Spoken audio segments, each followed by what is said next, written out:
Hi friends, RRB group D ఎగ్జామ్లో general అవేర్నెస్లో మనకి 20/20 మార్క్స్ స్కోర్ చేయడం సాధ్యమేనా?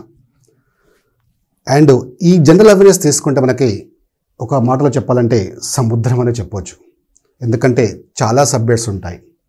అయితే మీకు క్లారిటీ ఉండాల్సింది ఏంటంటే జనరల్ అవేర్నెస్ అంటే ఏంటో తెలియాలి. ఫస్ట్ జనరల్ స్టడీస్ అంటే ఏంటి, జనరల్ అవేర్నెస్ అంటే ఏంటి, జనరల్ నాలెడ్జ్ అంటే ఏంటి, ఈ డిఫరెన్స్ కనుక తెలిస్తే మీరు ఖచ్చితంగా ఇందులో మ్యాక్సిమం మార్క్స్ స్కోర్ చేయగలుగుతారు. సో ఇందులో ఒక ఇంపార్టెంట్ ఏంటంటే మనకి ఈ సబ్జెక్ట్లో ఏమి చదవాలో కాదు, ఏమి చదవకూడదో తెలియాలి. ఫస్ట్ ఏమి చదవకూడదో తెలిస్తేనే మీకు ఎక్కువ మార్క్స్ స్కోర్ చేయగలుగుతాం. సో దీనికి సంబంధించి మీకు డీటెయిల్గా నేను డిస్కస్ చేస్తాను. సో ఇందులో మనకి మీకు తెలుసు సిలబస్లో మనకి general awareness and current affairs సంబంధించి మనకి 20 క్వశ్చన్స్ 20 మార్క్స్ ఇచ్చారు.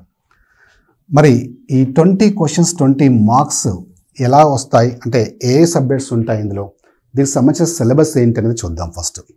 సో ఇందులో మనకి ఈ సిలబస్ కనుక తీసుకుంటే ఇది general awareness and current affairs సంబంధించిన ఇక్కడ సిలబస్ ఇచ్చారు. సో దీనికి సంబంధించి మనం సబ్జెక్ట్స్ వైజ్ తీసుకుంటే ఇలా మనం డివైడ్ చేసుకోవచ్చు సబ్జెక్ట్స్ని. సో ఇందులో మనకి static GK, history, polity, geography, economy and current affairs. Total 20 questions 20 marks.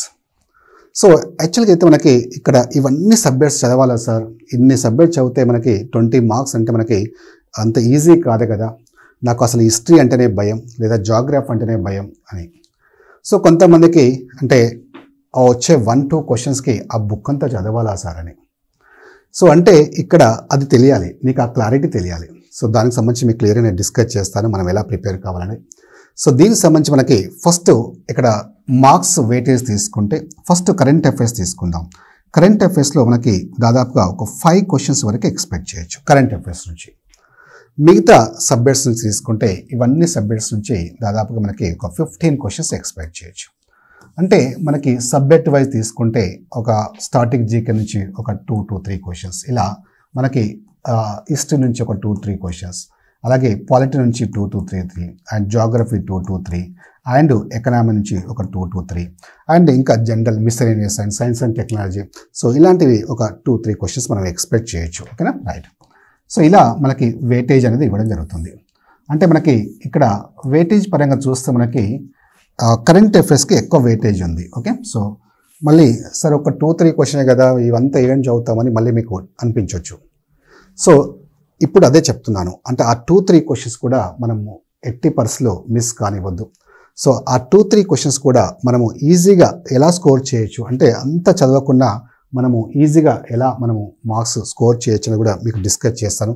So అది కూడా మీకు క్లారిటీ ఉండాలి. ఓకేనా, రైట్. సో దీనికి సంబంధించి మనకి ప్రీవియస్ క్వశ్చన్స్ ఎలా అడుగుతున్నారు, సో అలాగే కరెంట్ అఫైర్స్ క్వశ్చన్స్ ఎలా ప్రిపేర్ కావాలనేది కూడా చాలా క్లియర్గా మీకు డిస్కస్ చేస్తాను. ఓకే, సో ఈ టాపిక్లోకి వెళ్ళే ముందు మనకి ఆర్ఎస్బి ఎడ్యుకేషన్లో మీకు ఆర్ఆర్బి గ్రూప్ డి సంబంధించిన కంప్లీట్ కోర్స్ మీకు అవైలబుల్గా ఉంది. 3000 రూపీస్ ఉన్న ఫీజు జస్ట్ 999కే మీకు ఫుల్ కోర్స్ అవైలబుల్గా ఉంది. 1-2 సబ్జెక్ట్స్ కాదు, కంప్లీట్ ఆల్ సబ్జెక్ట్స్ ఉంటాయి. వ్యాలిడిటీ 1 year ఉంటుంది. జస్ట్ క్లాసే కాదు, మీకు దాదాపుగా 200 టెస్ట్లు ఉంటాయి. ఇందులో టాపిక్ వైజ్ ఉంటాయి, గ్రాండ్ టెస్ట్ ఉంటాయి, మాక్ ఎగ్జామ్స్ ఉంటాయి. సో ఎవ్రీ వీక్ మీకు గ్రాండ్ టెస్ట్ కూడా కండక్ట్ చేస్తారు. సేమ్ మనకి మెయిన్ ఎగ్జామ్లో 1/3 నెగిటివ్ మార్క్స్ ఉంటాయి కదా, సేమ్ అదే నెగిటివ్ మార్క్స్తో సేమ్ అదే స్టాండర్డ్తో సబ్జెక్ట్ ఎక్స్పర్ట్స్ ప్రిపేర్ చేసిన టెస్ట్ సిరీస్లు ఉంటాయి. అది కూడా టాప్ మోస్ట్ ఫ్యాకల్టీ ఉంటారు ఇక్కడ. సో మీకు మినిమం 15 to 20 years ఎక్స్పీరియన్స్లో ఫ్యాకల్టీ ఉంటారు. సో ఇందులో డాక్టర్ విఎన్ రాజ్ సార్, నేనే మీకు రీజనింగ్ అర్థమెటిక్ టీచ్ చేశాను. ఈచ్ అండ్ ఎవ్రీ టాపిక్లో concepts, logics, advance short cuts మీకు డిస్కస్ చేయడం జరిగింది. సో అలాగే ఏ ఫ్యాకల్టీ తీసుకున్నా అందరూ కూడా లక్షలాది మంది విద్యార్థులకు బోధించిన అనుభవాల ఫ్యాకల్టీ ఉంటారు. కావాలంటే ఒక్కసారి ఆర్ఎస్బి ఎడ్యుకేషన్ యాప్ మీరు ప్లేస్టోర్ నుంచి డౌన్లోడ్ చేసుకోండి. సో అక్కడ మీకు కనిపిస్తుంది, కంటెంట్ కనిపిస్తుంది. సో మీకు టెస్ట్ సిరీస్ కనిపిస్తాయి, డెమో క్లాస్ ఉంటాయి. మీకు ఓకే అన్ని నచ్చితేనే తీసుకోండి. ఓకేనా, రైట్. ఇంకా టాపిక్లోకి వెళ్తే మనకి ఇందులో ఫస్ట్ మనకి కరెంట్ అఫైర్స్ గురించి చూద్దాం. So 1 by 1 first current affairs ఏంటంటే మనం ఎలా చదవాలి, సో ఎప్పటి వరకు చదవాలనేది క్లారిటీ ఉండాలి. అండ్ ఈ కరెంట్ అఫైర్స్ అంటే జనరల్గా ఎలా తీసుకుంటారంటే ఒక బిఫోర్ ఎగ్జామ్ 1 year వరకు తీసుకుంటారు. కరెంట్ అఫైర్స్ అంటారు వాటిని. బిఫోర్ ఎగ్జామ్ ఒక 1 year వరకు తీసుకుంటారు. మరి మన ఆర్ఆర్బి గ్రూప్ డి ఎగ్జామ్ ఎప్పుడు ఉంటుంది అంటే మినిమం ఒక 4 to 5 months అయితే టైం ఉంటుంది. అంటే ఫర్ ఎగ్జాంపుల్ ఇది మనకి ఫిబ్రవరి అనుకోండి, అంటే మనకి జూలై లేదా ఆగస్ట్లో కూడా ఉండొచ్చు. సో లేదా జూన్లో ఉండొచ్చు. అంటే మినిమం అయితే 4 to 5 months ఉంటుంది. ఫర్ ఎగ్జాంపుల్ నేను జూన్ తీసుకుంటాను, మీకు ఎక్స్ప్లెయిన్ చేయడానికి జూన్ తీసుకుంటున్నాను. జూన్లో ఎగ్జామ్ ఉంది అనుకుందాం ఫర్ ఎగ్జాంపుల్. సో జూన్లో ఎగ్జామ్ ఉంటే మనకి 2025లో ఎగ్జామ్ ఉంటే మీరు దాని ముందు ఎక్కడి వరకు కరెంట్ అఫైర్స్ కవర్ చేసుకోవాలి అంటే దాని ముందు ఇయర్ మళ్ళీ జూన్ 2024 వరకు మనకు కవర్ చేసుకోవాలి. అంటే ఇక్కడ నుంచి మీరు చదువుకుంటూ రావాలి. జూన్ 2024 నుంచి చదువుకుంటూ రావాలి. లేదా ఆగస్ట్లో ఉందనుకోండి 2025లో మీరు కూడా ఆగస్టు 2024 నుంచి కవర్ చేసుకుంటూ రావాలి. అంటే మనము ఒక అంచనా ఏంటంటే ఒక 4 to 5 monthsలో ఎగ్జామ్ ఉండొచ్చు అని. అంటే మీరు 4 to 5 months అంటే మ్యాక్సిమం మనకి జూన్ లేదా జూలై నుంచి స్టార్ట్ చేయండి. 2024 నుంచి మనము జూన్ నుంచి స్టార్ట్ చేయండి. సో అక్కడ ఎగ్జామ్ వరకు చదువుకోండి. అండ్ ఇంకోటి ఏంటంటే మనకి ఈ కరెంట్ అఫైర్స్ అనేది మ్యాక్సిమం మనకి బిఫోర్ ఎగ్జామ్ 6 months మీద ఎక్కువగా ఫోకస్ చేయండి. అంటే మ్యాక్సిమం క్వశ్చన్స్ మనకి ఈ బిఫోర్ ఎగ్జామ్ 6 months నుంచి ఎక్కువ క్వశ్చన్స్ ఇస్తుంటారు.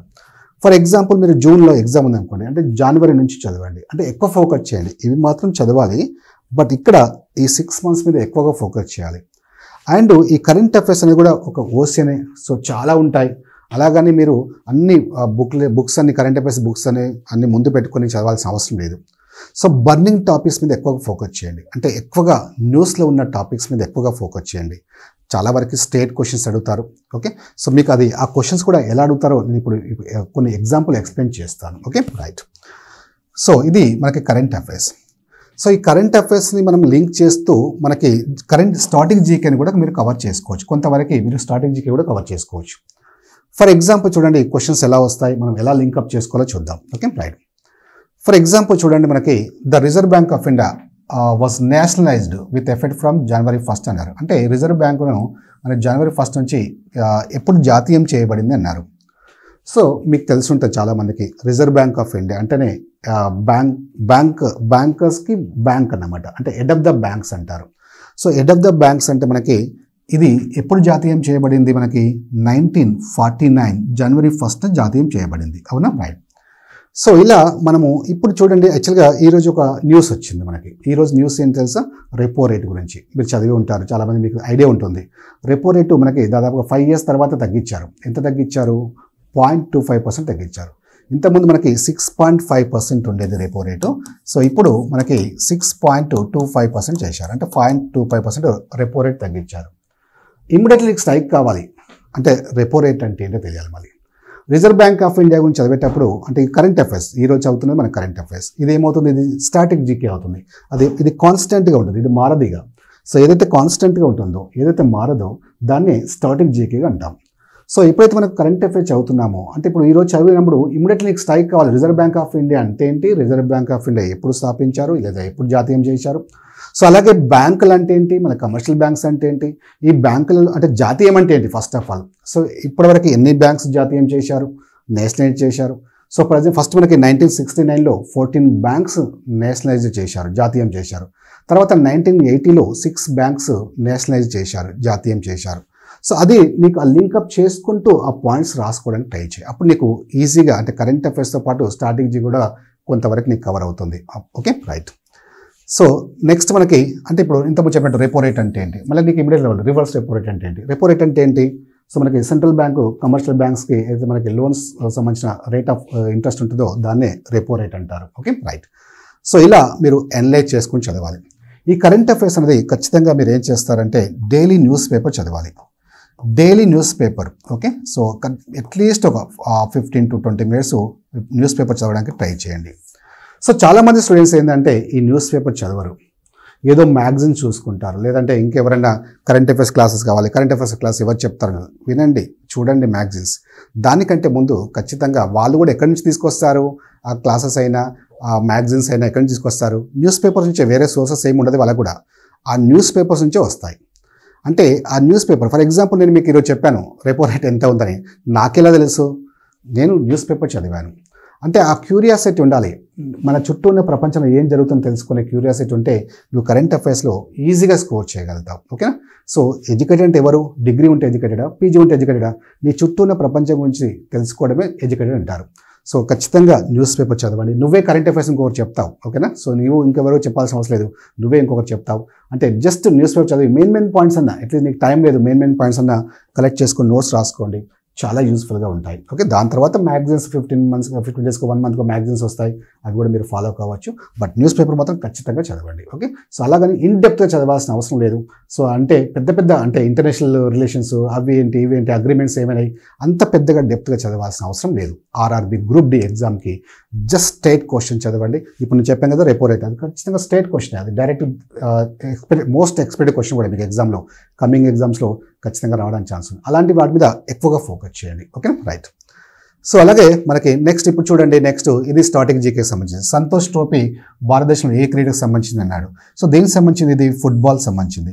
సో ఇప్పుడు రీసెంట్గా స్పోర్ట్స్ సంబంధించిన కరెంట్ అఫైర్స్ అవుతున్నావు. సో ఇమీడియట్ దానికి లింకప్ చేసుకో, ఏమేమి ట్రోఫీస్ ఉంటాయి, ఏ ట్రోఫీ ఏ గేమ్ సంబంధించింది అనేది ఖచ్చితంగా మనకి రైల్వే ఎగ్జామ్స్లో క్వశ్చన్ ఇస్తున్నారు. ఓకేనా, రైట్. నెక్స్ట్ చూడండి, ఇక్కడ స్వామి మహావీర్ ఎక్కడ జన్మించాడు. ఓకే, సో ఇది హిస్టరీకి సంబంధించిన question. Okay, so Kundagram. So answer ఏంటి? కుందగ్రామ్. అంటే ఇక్కడ హిస్టరీ చదివేటప్పుడు కూడా మళ్ళీ ఇన్ డెప్త్గా చదవాల్సిన అవసరం లేదు, main points. So important points collect చేసుకోండి. నాకు ఎలా తెలుస్తాయి సార్ ఇంపార్టెంట్ పాయింట్స్ ఏంటి, మెయిన్ పాయింట్స్ ఏంటి, ఏం తెలుస్తుంది అంటే జస్ట్ మీరు ఎవరో చెప్పాల్సిన అవసరం లేదు. సో నేనైనా ఎవరైనా ఏం చెప్తాము, ప్రీవియస్ పేపర్స్ని బేస్ చేసుకొని మీకు ఎక్స్ప్లెయిన్ చేస్తాను. సో ప్రీవియస్ పేపర్స్ని ఒక్కసారి చూడండి, ఒక 10 పేపర్స్ చూడండి, స్టడీ చేయండి. పాలిటీ చదివే ముందు పాలిటీ సంబంధించిన క్వశ్చన్స్ ఏమొస్తాయి, హిస్టరీ చదివే ముందు హిస్టరీ క్వశ్చన్స్ ఏమొస్తాయి. సో అప్పుడు నువ్వు ఏం చదవాలి, ఏం చదవకూడదో తెలుస్తుంది, ఫస్ట్ అది తెలియాలి. అంతేగాని నువ్వు హిస్టరీ అనేది ఒక పెద్ద బుక్ పట్టుకొచ్చుకొని ఒక గ్రూప్ 1 గ్రూప్ 2 రాస్తున్నట్టు పెద్ద బుక్ పట్టుకొచ్చుకొని ఆ ముందు పెట్టుకొని టేబుల్ మీద పెట్టుకొని అది ఎప్పుడు కంప్లీట్ అయిపోతుంది, నాకు వస్తుందా జాబు, నేనేం చదువుతాను, నాకు టైం లేదని బాధపడుతూ కూర్చోకు. నీకు క్లారిటీ ఉండాలి, ఏం చదవద్దు, ఏం చదవకూడదో క్లారిటీ ఉండాలి. సో అప్పుడు ఆ పాయింట్స్ మీద ఫోకస్ చేయడం వల్ల నీకు ఆ సిలబస్ అంత డిఫికల్ట్గా అనిపించదు. వితిన్ షార్ట్ టర్మ్లోనే నువ్వు ఆ సిలబస్ని కంప్లీట్ చేసుకోగలుగుతావు. లేదంటే ఆ బుక్స్ అన్ని చదువుకుంటూ పోతే ఆ సిలబస్ కంప్లీట్ కాదు, నీకు ఎలాగో మార్క్స్ రావు. ఓకే, సో అది నువ్వు మైండ్లో పెట్టుకొని క్లారిటీ ఉండాలి. ఓకేనా, ఏం చదవాలా. ఫర్ ఎగ్జాంపుల్ చూడండి, అక్కడ పాలిటిక్స్ సంబంధించి అంటే మీకు ఎందుకు డిస్కస్ చేస్తున్నా సబ్జెక్ట్ వైజ్ నీకు క్లారిటీ ఉండాలి, ఏం చదవాలని తెలియడానికి కోసం నేను డిస్కస్ చేస్తున్నాను. ఇక్కడ ఇవన్నీ కూడా ప్రీవియస్ లాస్ట్ ఎగ్జామ్లో వచ్చిన క్వశ్చన్సే. ఓకేనా, సో నేను ప్రిపేర్ చేసిన క్వశ్చన్స్ కాదు. సో మీ క్లారిటీ కోసం ఇవి ఇచ్చాను. సో లోక్సభ ఒక సంవత్సరంలో ఎన్ని సమావేశాలు జరుగుతాయి అన్నాడు. అంటే నీకు ఇమ్మీడియట్ స్ట్రైక్ కావాలి. లోక్సభ అంటే ఏంటి, రాజ్యసభ అంటే ఏంటి, పార్లమెంట్ ఏంటి, లోక్సభకి ఎవరు అధ్యక్షత వహిస్తారు, సో పార్లమెంట్కి అంటే మనకి రాజ్యసభకి ఎవరు అధ్యక్షత వహిస్తారు. సో ఇవన్నీ ఒక లింకప్ చేసుకుంటూ ఉండాలి ఇమ్మీడియట్లీ. అక్కడ వరకే ఆ పాయింట్ వరకు చేసి ఆగిపోవద్దు. ఆ లోక్సభ సంబంధించిన ఏవైతే మనకి స్టార్టింగ్ జీకే పాయింట్స్ ఏవైతే ఉంటాయో ఆ స్టార్టింగ్ జీకే పాయింట్స్ అన్ని కరెక్ట్గా నువ్వు కలెక్ట్ చేసుకోవాలి. ఓకేనా, రైట్. సో ఎన్ని సమావేశాలు జరుగుతాయి మనకి చెప్పండి? 3 సమావేశాలు జరుగుతాయి సంవత్సరానికి. సాధారణంగా 3 సమావేశాలు జరుగుతాయి. అవేంటి? బడ్జెట్ సెషన్, మాన్సూన్ సెషన్, అలాగే వింటర్ సెషన్. సో ఇలా 3 సంవత్సరాలు 3 సమావేశాలు సంవత్సరంలో జరుగుతాయి. ఓకేనా, రైట్. నెక్స్ట్ ఇలా మీరు ఒక సిస్టమేటిక్గా ప్లాన్ చేసుకొని ప్రిపేర్ అయితే సో ఖచ్చితంగా మనము ఈ అన్ని సబ్జెక్ట్స్లో మనకు తక్కువ టైంలో సిలబస్ని కవర్ చేసుకొని ఖచ్చితంగా మీరు ఇందులో కూడా మ్యాక్సిమం మార్క్స్ స్కోర్ చేయగలుగుతారు. ఓకేనా, ఆల్ ది బెస్ట్.